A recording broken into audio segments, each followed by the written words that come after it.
Hello ladies and gentlemen, and welcome back to Last Line of Defense. In the last episode we sent our operatives to India after finding out about another Exalt cell there, which the team took out with relative ease despite some terrible orders from the commander. After returning to base we found evidence of an alien facility, which we planned to assault once we had better equipment. After that we were commanded by the Council to investigate the happenings in St. John's, Canada. It turned out that the whole port was infested with chrysalids.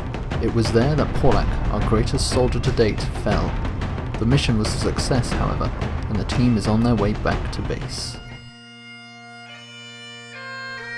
Before I begin the ceremony, I would like to apologise for the commander's absence.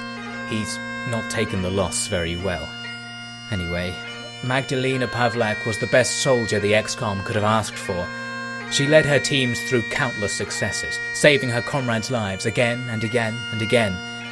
Her life before the Xcom was one that the invasion turned to tragedy, and one she shared very rarely with any of us, even those close to her. However, she wanted everyone to know, and so, Maggie, here is your final will. Before the invasion, I was captain of the Polish Royal Forces in Warsaw.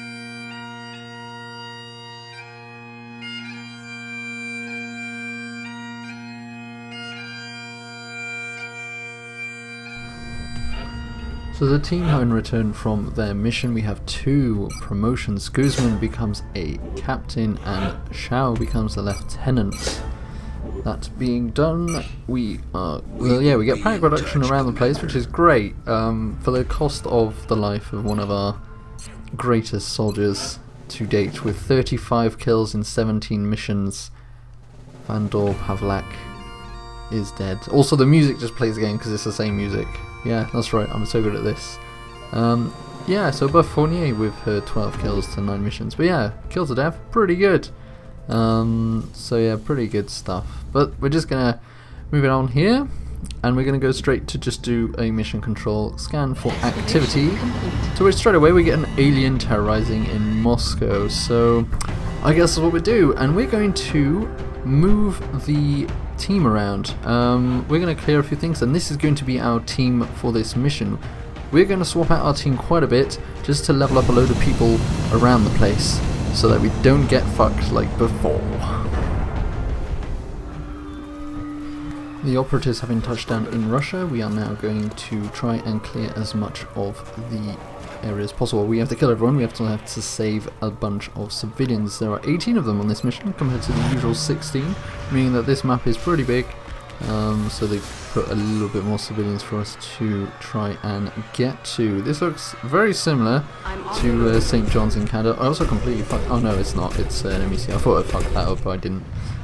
So Williams is going to be our MEC for this this mission, not this episode. With Brown coming up next. So Brown, if case, oh there we go, straight away big things, 2 drones and a cyber disc. So yeah, Brown is a reward heavy, which we got from a council mission, or a mission that we had to do, otherwise we would have been destroyed last episode, I believe, or it might have been a few episodes back.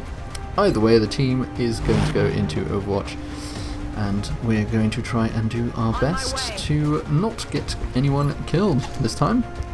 Endo's going to finish off the turn by going into Overwatch with her laser pistol, and then the alien activity begins with the cyber disc moving away, thankfully, meaning that we're not going to get shot by anything that side. However, it does go into a really awkward position. Oh, it does actually fire. Oh my god. Fires at Brown, great, doing 8 hull damage.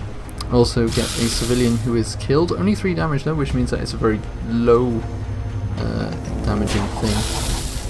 The drone also kills, or attempts to kill, a civilian, which I cannot see. So all is well for now, I guess. Williams is going to move up to try both to attack the either the drones or the cyber disc. Doesn't get a good shot on either of the drones, but because... Really? Yeah, I thought so. Because they're so close together, just going to fire a grenade at them to kill both in one shot. Also break a bunch of the cover to allow my operatives to fire at the cyber disc without too much problems. The drones go down very quickly, very easily, and Brown is going to try and go for the cyber disc. I think I'm going to go for suppression, just to make sure that it doesn't actually manage to do anything. So I think this is the first time I might use suppression. For those of you who don't know, suppression is just if anyone moves away from suppression, they will get an automatic Overwatch shot against them by the guy who's suppressing. They also take a -20 aim penalty if they choose to shoot from that suppressed state. However, suppression does cost twice as much ammo as a normal shot. I think it does 50% more, so instead of spending one shot, you spend 1.5 shot doing a suppression. However, the Overwatch shot is then free in terms of ammo. That having been said, Endo is going to move into location. She's going to go to Overwatch with her pistol. Suleiman is going to join up with... Oh, good. I knew I fucked up somewhere, Jesus Christ, but he's going to attempt to throw a needle grenade, but he's nowhere near range. He's just going to go into Overwatch from where he is. He's not in cover, which is just terrible. So the Cyberdysk is going to move, and it's deciding to no, it's not going to move. It's just going to fire. It's going to do some weird like explosion thing, which kills Captain Brown straight away. So there we go. We've already lost our captain, our heavy. Great. Endo is going to take up her sniper rifle and fire at the Cyberdysk. She's going to headshot it, a thing that I never use because I'm an idiot, but now I am, and it's going to pay off massively, shooting it for 12 critical damage. Headshot basically just increases your critical damage incredibly loads, and there's no downside, and don't know why I never used it. Williams is going to go forward. She's going to try and save that civilian, but also in the process notices another Cyberdysk, so that's not good. There's now 2 Cyberdysks there. Williams has gone too far ahead for her own good. This is not going too well, not going to lie. She doesn't get a very good shot onto either of these, with only a few like above 50%. She decides, however, to shoot at the one who has just been spotted, doing a critical 7 damage, which doesn't seem that much, to be honest. Chikunga is going to move around. I think she's going to fire he is going to fire a throw grenade. Is it a she or a he? Oh, it's a she. Wow. Okay, sorry. Jesus Christ. 59%. She has a plasma rifle, so she's going to just do damage and kill that drone. Basso is going to get herself up into a better position. She's going to try and run and gun to get herself into a good position. There are civilians a bit everywhere, but she's going to run to get that civilian. See if she can shoot from over there, but she can't actually do anything. But she's going to go into Overwatch to see if anyone passes through. Suleiman is going to run into cover here, so he can put a shot into any of the Cyberdysk. Instead chooses to suppress, which really helped Brown, that's for sure. The other Cyberdysk, so Cyberdysk number 2, is going to move away and then get hit by an Overwatch shot, triggering Basso's Overwatch, which misses, but at that range is not really, you know, the surprising that missed that badly. He then goes into Overwatch himself, and 2 chrysalids, our lovely chrysalids, come out of hiding into the building near some civilians. The other Cyberdysk actually moves away, but Suleiman misses his Overwatch shot. It doesn't really help. The amount of shots Suleiman has missed in the past few episodes has been quite ridiculous. Several civilians have been screaming. I'm not entirely sure why that Cyberdysk hasn't done anything, to be honest. Like, he moved down and that's it. He didn't shoot or anything. I think maybe they can only... I don't know how Cyberdysk works. They have a few actions maybe after firing. But you use like a bunch of actions, maybe after a charge or something. Either way, as Endo puts a shot into a chrysalid, not managing to kill it. Williams has got a choice of doing some damage. He's going to choose to shoot at the Cyberdysk, killing it outright, and explode and not doing much damage. Chikunga's got a choice of 2 chrysalids. She's going to go for the one on more health, shooting it for 6 damage. Basso's got a choice as well of shooting quite a few things, but I think what I'm going to do is pick Suleiman, who's going to run up. He's going to fire a rocket. He's got a needle grenade. He might use that instead. Oh, maybe. Yeah, I don't get a good shot from here to try and hit both the chrysalids. So I'm not going... No, I do. I'm trying to get that sweet spot. No, I decided to go for the needle grenade. I thought so. It would be so much, like, that would have been ridiculous if I went for the rocket. Needle grenade is perfect in this situation because I can fire it. It's not going to hit Chikunga. And it's going to kill both of these very easily. Firing it up, it explodes, killing both of the chrysalids and ending that threat for now. So there's only one hidden Cyberdysk who's not actually hidden over there. Basso is going to run into cover. try and get that civilian, which he does, and the Cyberdisc has his turn. He's going to move out into on top of that area, and then 3 more chrysalids show themselves. More of the bastards. And then they move towards the building. One of them actually goes up towards Basso. And Endo is going to take a shot at the Cyberdisc from where she is because of squad sight, shooting and dealing 6 damage. A great shot. So far Endo has been a really big help, dealing massive amount of damage to the important people there. Suleiman is going to pass his turn on to Chikunga for now. He's got another needle grenade there, but he needs the visuals to really know what's going on. Chikunga's got a very good shot onto that chrysalid, which she is going to take, doing 5 damage only. It's a light plasma rifle, so I don't expect it to do that much damage. Basso gets a 100% chance of doing damage to this chrysalid, but leaves it on 7. As you can see, this is not cool, and is a problem that keeps happening, and is really annoying. Suleiman is going to move up, still doesn't really go into good position, but he's going to fire a needle grenade to try and hit both of these. It's not really going to work though, but I'm going to turn the camera to try and see if I can get that to work, and I do manage to get a good spot where I can hit both of them. So Suleiman's needle grenade is really helpful here. However, turns out it was hitting a completely different chrysalid, not the one I was aiming at, but the one behind the building. This mech, Miss Williams, is going to move up to try and hit the chrysalid up there. I do not want Basso to be hit at all. However, I've only got a grenade to fire, so that's what I'm going to have to do, which is going to break Basso's cover, which is kind of irritating, but it's all I can do to save Basso from being poisoned by the chrysalid. Williams gets promoted in that, and the Cyberdisc has its turn. It's actually going to run away. I don't think it's going to fire at anything. And then another chrysalid shows up, or is that the same one? It must be a different one. It's just taking damage. It must be the same one, it's just probably just run around the place. Endo finally doesn't have anything to shoot at, so she's just going to move up and reload from her position,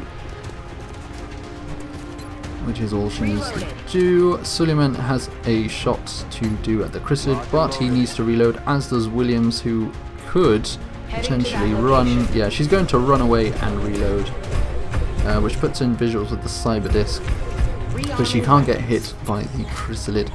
Chikunga's going to try and get a shot. She's got a 73% chance, so I'm thinking I'm going to move up to try and get a better shot at it. I've got sights on both her and the Cyberdisc, who could die as well. I decided for the 50% chance to go for the Cyberdisc for some reason, but that works. So the Cyberdisc goes down, only a chrysalid left. I think the reason I went for the Cyberdisc is because Basso can pretty much destroy this chrysalid in one shot from where she is. I try and go into a good position, drop down, aim the shotgun. 100% chance to hit, more than enough to take it out, which actually ends the mission. So there we go, a really good mission there. Although we lost one Xcom operative, we did manage to take out the threat without too much trouble. So we return to base and everyone is happy. A very long loading screen here, not entirely sure why, but we return. We've lost one operative right at the beginning like a noobs, but we managed to clear them out very professionally and without many losses after that, having the sense slapped back into us. As we return to base, we can see that we have a few promotions. We have 3. Williams becomes a corporal, which is going to go for automated. No, I'm going to go for advanced fire control. It's just better than if it would want to click. Chikunga becomes a corporal as well, and she's going to get the covering fire, definitely, most likely. Please go for covering fire. Sprinter's not good enough. Thank you. And the biggest one, Basso gets sergeant, and I'm going to go for lightning reflexes because it's just better. Although close combat specialist did help. Well, I guess no, close and personal is not the same thing. Close and personal is not very good. Yeah, lightning reflexes, all good. And that is all we're going to be doing here. However, Brown having been killed, but panic being reduced in Russia. We go and scan for activity to see if there's anything going on, and straight away we see that there's an Exalt base in Mexico. So we're going to be sending our operative there to sort that out. As you can see, we've succeeded in taking out 2 Exalt bases already. We have the ability to send Endo. I'm not entirely sure like what we might want to send. Like, she doesn't have the gunslinger stuff, so we're going to have to train a new soldier to do so. So I'm just going to look around at what we've got, and we've got Yang, who is once again, she's a sniper, but she's not the right kind of sniper that we got. However, we do have Davis. Davis doesn't have any abilities apart from squad size, so she's a perfect candidate for that. However, we're going to have to change her loadout to give her a pistol, and also we're going to give her a nanofiber vest so that she can take a few more hits in the field. Then she's sent off to Mexico. We're going to go back to that in a few missions time, and we're off. Sir, we have reports of another landed UFO. This one is bigger than the last one by far. Sir? Sir! You need to get a grip on yourself, man.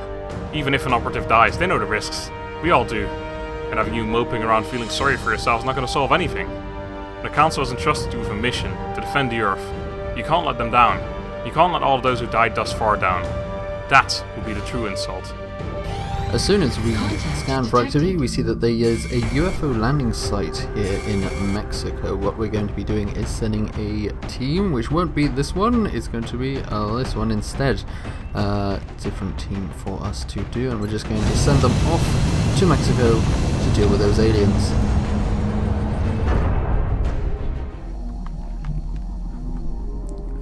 So the first thing we're going to be doing with the team is the same as usual. We're going to split out the team so that they all get into a position where they can give each other some viewings of the area. People are going to go into Overwatch and try and spot where the spaceship has landed. Once again, UFO landing is different to a UFO crash because we can expect much stronger forces. We actually find the meld canister pretty easily, and it's a 6-turn one, so we've got a lot of time before we can actually go up there and collect it. What the hell am I on? Everyone else going into Overwatch, and Endo is going to try and get herself into a high position where she can just hide and get a load of bonuses to her movement, shooting. Oh my god, I'm good at talking. I wonder how I made it as a YouTuber sometimes. Basso is going to go towards the meld canister and go into Overwatch. Guzman is going to be her backup, or vice versa. And I think Endo is also going to do that as well. We actually, in turn, find where the crashed UFO is. It turns out that it's right next to the meld canister. I actually checked to see that it is in fact the crashed spaceship, which means that my team is going to have to move up towards there. It seems that we've actually spawned in the bottom left corner of the map, rather than the center as we would be used to. Suleiman is going to move up to that tree trunk, disturb some of the crows, go into Overwatch. Shao is going to have to move up as well. I decide to sprint all of my operatives up so that they're all together rather than having some of them lag behind. And then Chikunga is going to move next to Shao. Potentially, nope, goes next to Suleiman instead. Going behind that tree trunk and allowing the aliens to have their go. Guzman spots or listens and hears one of the aliens, so she's going to move up first. No, she's not. She's going to let Basso do it. Basso's going to move up to the tree to get herself into position. She's not going to go into Overwatch yet. Yes, she is. Goes into Overwatch then. Guzman is going to go up to try and spot the aliens rather than collect the thing, and turns out it's just a bunch of mutons, just as before. She's going to be able to shoot a bunch of them. They're all in a bad position, and Basso actually gets a shot and destroys the meld, which is really dumb. So there we go. We've lost that meld canister. Luckily, it's not too bad. Guzman actually gets a really nice grenade launch into those, managing to take 4 damage from each. That's technically 12 damage that she's taken, that she's given, in one grenade. Endo gets a nice squad sight with her sniper, so she's going to try and take down one of them. 100% chance to hit, dealing 7 damage, no point using headshot, killing that one outright. Suleiman's going to move up to that tree trunk, hopefully get into position, but doesn't actually have the sights, so he's going to go into Overwatch. Shao is going to move up to this tree and also go into Overwatch, preparing themselves for the mutons to advance forward, and Chikunga is going to... Basso's already moved. well done. Chikunga's going to move next to Basso to get herself into Overwatch as well. I think she might do a smoke grenade try and hit 2 people. Is she going to? Yes, she is. She's going to prevent them from firing at Basso instead. Again, the mutants to fire at Guzman. There's only 2 of them, so it's not really too bad. The mutants move forward, and the first one does. Tries to have a lucky shot at Guzman, managing to deal 5 damage. It's not too much. It's still, you know, it's 5 damage, it's still 5 damage, but it's not the worst. And the other mutant actually misses Guzman, which is pretty good. Endo's going to take her next squad sight shot at the one at the back. 100% chance to hit again because of her high elevation, and also the fact that she's got so much stuff now that she's just basically everything's going to be 100% chance to hit. Basso's going to run a gun to kill the final muton, however doesn't put a good enough position to get a flanking shot from anywhere, so she's just going to try and get herself into a position where she can get cover and as well as shoot at that. Not a very high percent chance to hit, well 58's good enough because it's going to kill that muton and end that threat. So Guzman, having taken 5 damage, is going to move slightly forward. No, she's not, she's just going to go into Overwatch, allowing the rest of the team to get behind her. Suleiman's going to go into cover and go into Overwatch. Xiao, who is now the medic, but I'm going to be moving that to Chikunga. Chikunga is going to be the new medic once she's got a few more levels, because Xiao's gone for the non-medic thing, though he's not gone for the medic thing like Vargas has, which is stupid. I still can't believe I went for that. Anyway, Endo moves up, reloads with her sniper. Suleiman's going to move up as well, or allow Guzman to move up to spot if there's any aliens up there. She's going to go to the extremity of her movement. Obviously there's no one going to be there, but there could be some on the left, but there doesn't seem to be, so she's just going to go into Overwatch, which allows everyone else to dash up without too much trouble. Moving out. Suleiman's going to take a moderately long way around to get to that bit of cover. Xiao is going to go up to those rocks, going into Overwatch from where he is. Chikunga is going to go up to the rocks slightly further. In fact, she can't go right next to where I wanted to go, so she's just going to go to watch where she is, because those are in fact stairs, not individual pieces of cover. Basso does a reload, and the alien activity shows Guzman that there are some inside. That is obvious. There's obviously an outsider in there. Only one muton group yet though, so we can expect possibly, if it's very similar to last time, there's going to be some seekers and an outsider left, and that's all. But there could also be some floaters, there could also be just anything. It could be mechtoids at this stage, since we've seen some now. And I can see the Mel canister actually in the shadows, so I'm going to move Guzman around to try and spot that. She spots the Mel canister, it's got 5 turns on it, but there isn't any aliens around. Endo's going to do a really long dash so that she can get in position to strike at anything from, if she can get into a position next turn, that would be great. Suleiman is going to move up as well. He's going to dash up, and Xiao is going to get himself into a position all the way up there. Try and spot any enemies, but none are spotted. Goes into Overwatch. Chikunga is going to take that cover that she didn't take last turn. Okay, maybe not then. Goes into Overwatch. Everyone's gathering at that just to get the Mel canister. Basso is going to move up to that tree, going to cover, and the alien activity shows nothing. So still no enemies going around, there's no one patrolling. So it just leaves the team to try and find out where the enemy are. Endo doesn't get a good position to move up yet because Xiao is in the way, so I'm going to move Guzman up to see if I can spot any of the aliens. She moves up, doesn't spot anyone, still only just the Mel canister, so she's just going to go into Overwatch and allow the rest of the team to move around, with Xiao dashing next to Guzman, allowing Endo to take his place up by that tree stump, when it comes to it anyway. So yeah, I decided to do that straight away before making a mistake of moving someone else in that position. There is, however, another position we can go there, which I decide to go for just because it allows multiple people to get up to that position, which could be great when initiating Overwatch later. Suleiman, however, is not going to take that. He's going to go up on ground level with Guzman. Chikunga, in fact, moves up into the alien spaceship. She's going to be dashing to the side there.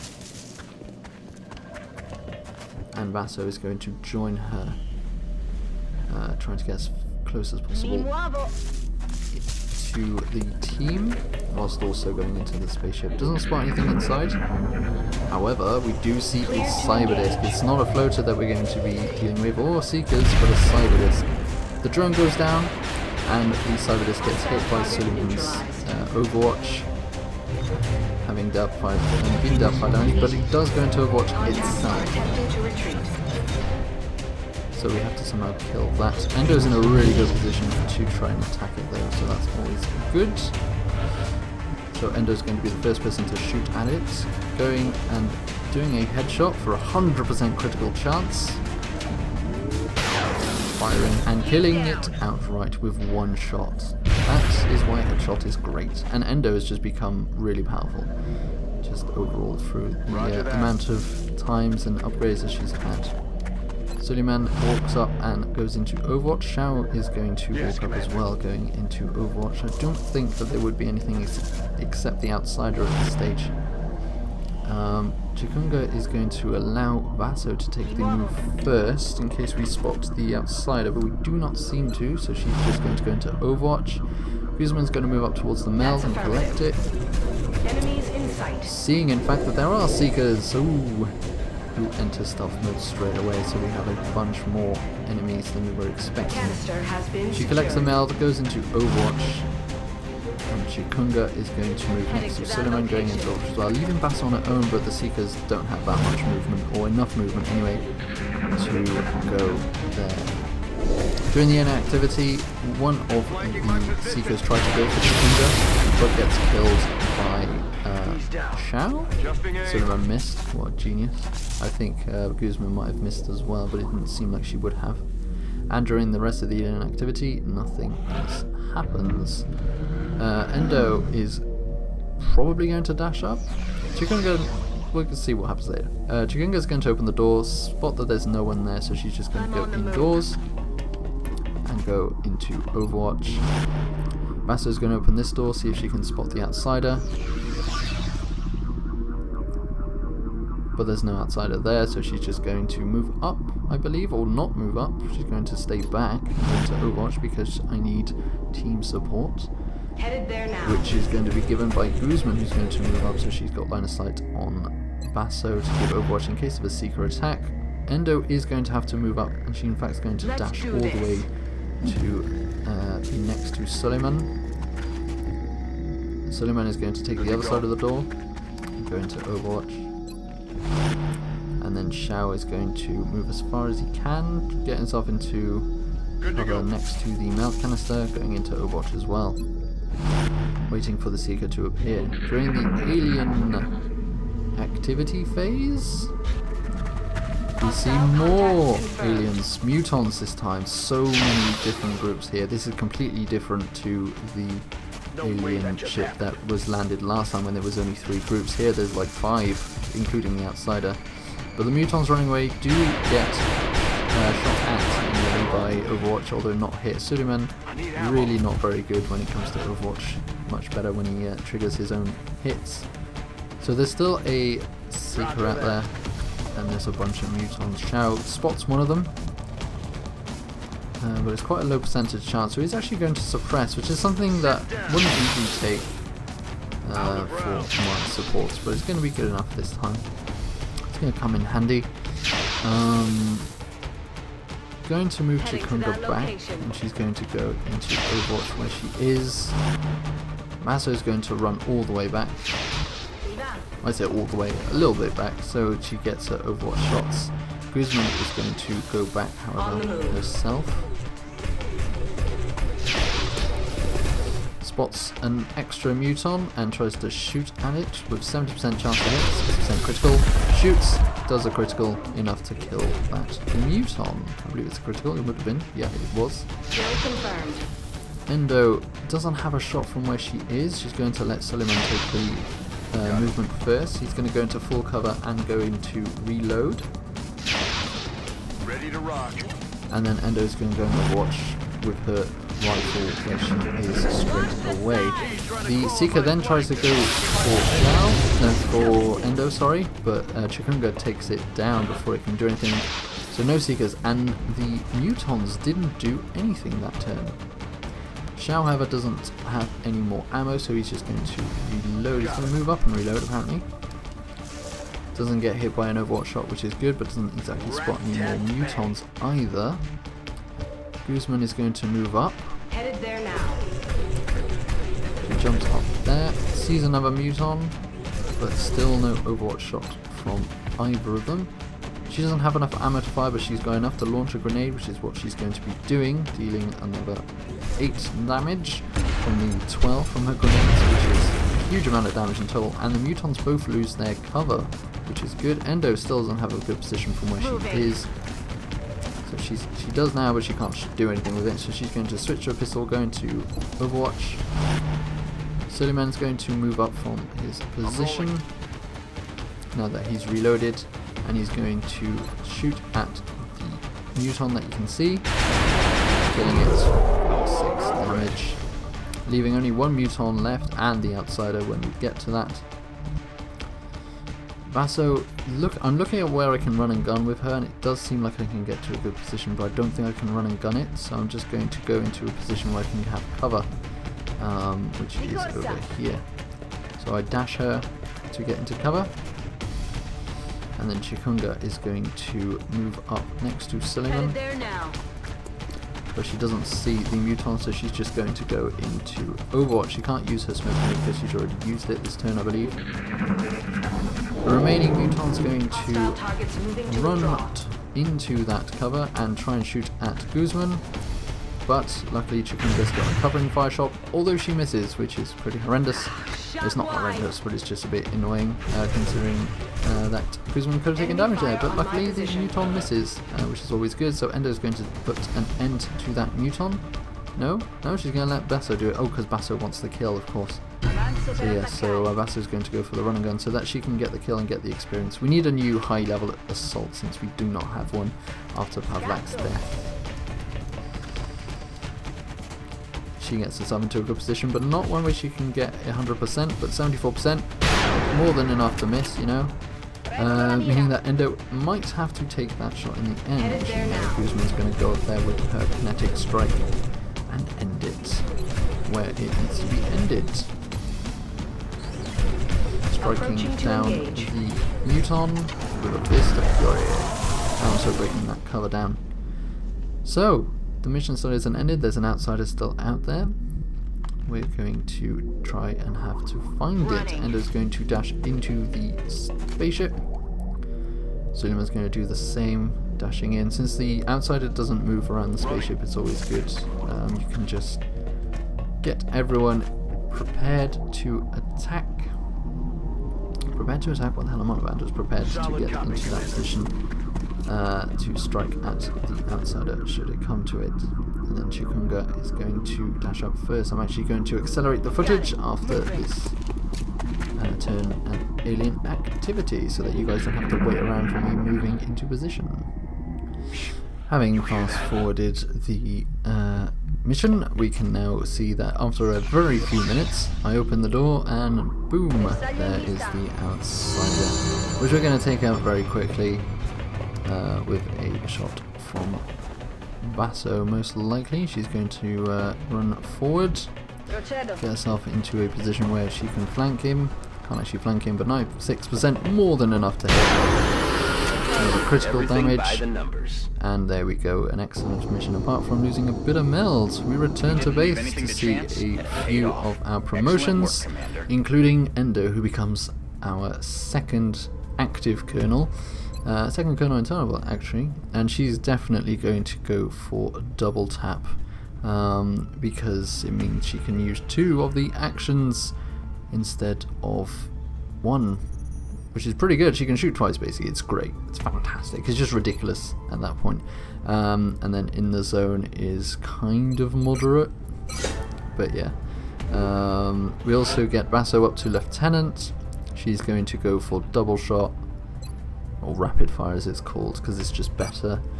And then going for Guzman, who has become a major, so she gets overdrive, which means that firing the weapon as a first action no longer does anything. We also get a badge, bunch of loots, and going back to base, ready for the next scan.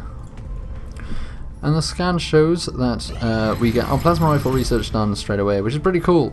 So we finally get plasma rifles and the ability to make plasma weapons and research other ones. So the ability to make a plasma sniper, or research it anyway, but we're actually going to go for the Titan armor, which is the best armor you can get in the game, and it's just fantastic and just brilliant, and I want it so bad. So that's what we're going to go for. We scan for activity, trying to get a laboratory, but before we can do that, an alien abduction shows up, and we have to go to India because it has the highest panic level. It also gives us 4 scientists, which you can't really complain with.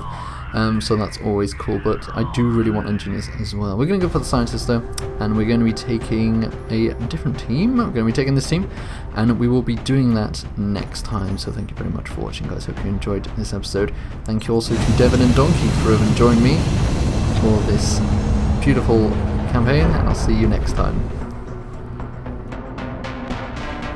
Don't worry about me, I promise I will be fine. You have to stop worrying like that. You're a commander, remember? The job that we do is to protect the people that we hold dearest to our hearts. As long as you do your job, we can all be happy knowing that if something in the field goes a bit wrong, there will always be a backup plan ready. We're never going to surrender to these guys, and I'm never going to leave you. As long as you promise me that you'll be our commander again.